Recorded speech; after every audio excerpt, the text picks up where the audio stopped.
भारतीय शेअर बाजारात सलग 5 सत्रांपासून सुरू असलेल्या तेजीला अखेर आज ब्रेक लागला। जागतिक बाजारातील संमिश्र संकेत आणि आयटी कंपन्यांच्या शेअर्समध्ये झालेल्या जोरदार विक्रीमुळे आज बाजारात मोठी घसरण पाहायला मिळाली। सेन्सेक्स 607.8 अंकांनी घसरून 76,802 वर बंद झाला, तर निफ्टी 154.90 अंकांनी घसरून 24,013 वर स्थिरावला। आजच्या घसरणीमुळे गुंतवणूकदारांचं 4.5 लाख कोटी रुपयांचं नुकसान झालं। भारतीय शेअर बाजारात या आठवड्यात तेजीचं वातावरण होतं।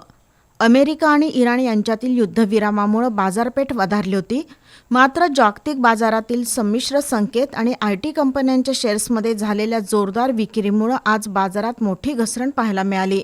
सेन्सेक्स 607.08 अंकांनी घसरून 76,802 वर बंद झाला, तर निफ्टी 154.90 अंकांनी घसरून 24,013 वर स्थिरावला। बाजारात आज सकाळपासूनच मोठी घसरण सुरू होती। एका टप्प्यावर सेन्सेक्स 893 अंकांनी कोसळला होता।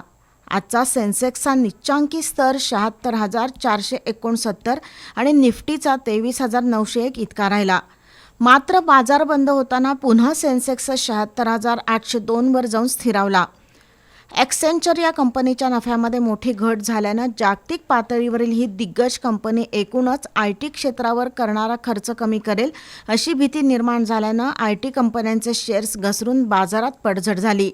इन्फोसिसचा शेअर 6% अधिक घसरणीसह बंद झाला। TCSचा शेअर 3.53% घसरला। टेक महिंद्राचा 5.52% आणि HCL टेक 5.26% खाली आले, तर विप्रोमध्ये 3.57% घसरण झाली। दुसरीकडे सेन्सेक्समधील 30 पैकी 13 कंपन्यांचे शेअर्स आज वधारले। यामध्ये सर्वात मोठी वाढ इंटरनलच्या शेअर्समध्ये झाली। याशिवाय Bharti Airtel, power grid, NTPC आणि टायटन या कंपन्यांचे शेअर्स तेजीमध्ये बंद झाले।